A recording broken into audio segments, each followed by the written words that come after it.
Hey folks, I'm Febreze, and as you may know, I have an inquisitive mind when it comes to Ravenswatch numbers. Damage reduction, armor, bonuses, and status effects have inspired several of my most recent videos. I enjoy pulling apart interactions in the game to understand how they work, as well as looking for any unintended behavior. When I see something in the game that I can't explain, it kinda drives me bananas. When I was starting to play more actively about a month ago, damage reduction quickly became one of those things. I noticed that Mark from Scarlet's On the Hunt was doing more damage than I expected on some targets, and I almost started a witch hunt before someone slowed me down and explained that what was actually happening wasn't dark magic, but damage reduction. I should have known that the little shield by enemy health bars meant something, but oh well. My goal for this video is to show how damage reduction works and how to calculate its impact in the context of other damage sources. Let's first talk about the three forms damage reduction comes in: 50% damage reduction, 75% damage reduction, and a third form, which I believe we can refer to as 100% damage reduction.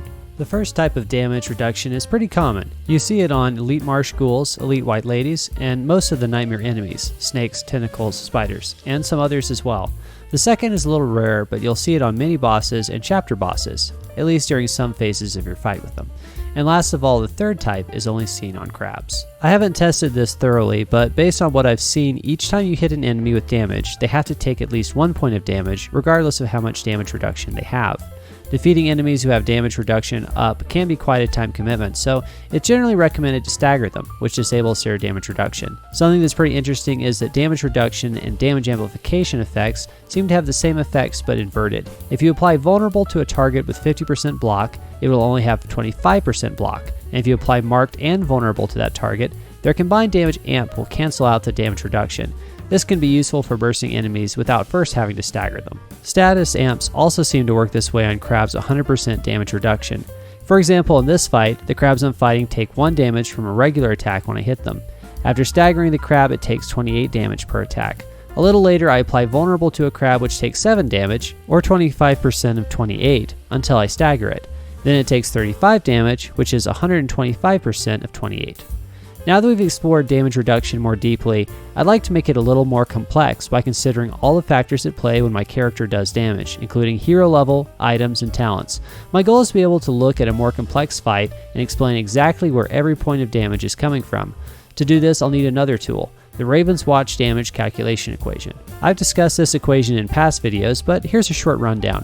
A times B times C is the equation Ravenswatch runs each time one of your character's abilities does damage.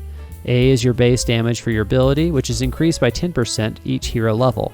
B is the sum of all damage bonuses you have on your ability. C is a critical factor, a multiplier that has a chance to be applied every time you do damage. A times B times C will calculate all the damage you could do without damage amp or reduction. And then you throw that number at the damage amp modifier, which I'm going to call D, and voila, you have your damage calculation. So based on this information, can I look at a more complex fight and predict how much damage my character will do? Here's a chapter 1 boss fight with Scarlet. There are a lot of items in play, but let me take a second to identify each variable we'll need to account for. I'm only going to look at the highest damage combo possible with this Scarlet build: a Swift Strike with 3 combo stacks, Cloak, and Marked. Cloak will give you 100% additional crit, so want to remember that when we get to that part of the equation. A is your base damage, modified by hero level.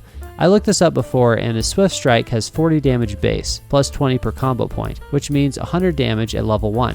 To get this to level 4, multiply 100 times 1.1 to the third, and we get 133.1 damage. B. We have 2 legendary talents with Excalibur, which gives us 20 damage. We also have 3 stacks of King of Clubs, which is plus 60% damage. According to the DCE, we can add these up, and we get 80% additional damage. C. Cloak gives us 100% crit, but crit over 100% is actually added to the crit multiplier, and base crit is 5%, so C will be 1.55. D. If the boss is staggered and has no damage reduction, D will be 1.25. However, if its damage reduction is up, it will be 1 minus 0.75 plus 0.25, which comes out to 0.5. Let's calculate both cases. For a case with damage reduction, we'll expect to do 184 damage. For a case without damage reduction, we'll expect to do 464 damage. If you've been watching the fight in the background, you're probably standing up and clapping right now because this is in fact exactly the damage we do when we hit that combo in those situations. Truth be told, figuring out that we needed to treat damage reduction and amp as a separate variable took a lot more work than you're seeing here. At first I tried to calculate that within B, and that was a disaster that led me to darker, less humane experiments with level 1 Scarlet and the first boss. But that's a story for another time. Thanks for watching. See you in the next video.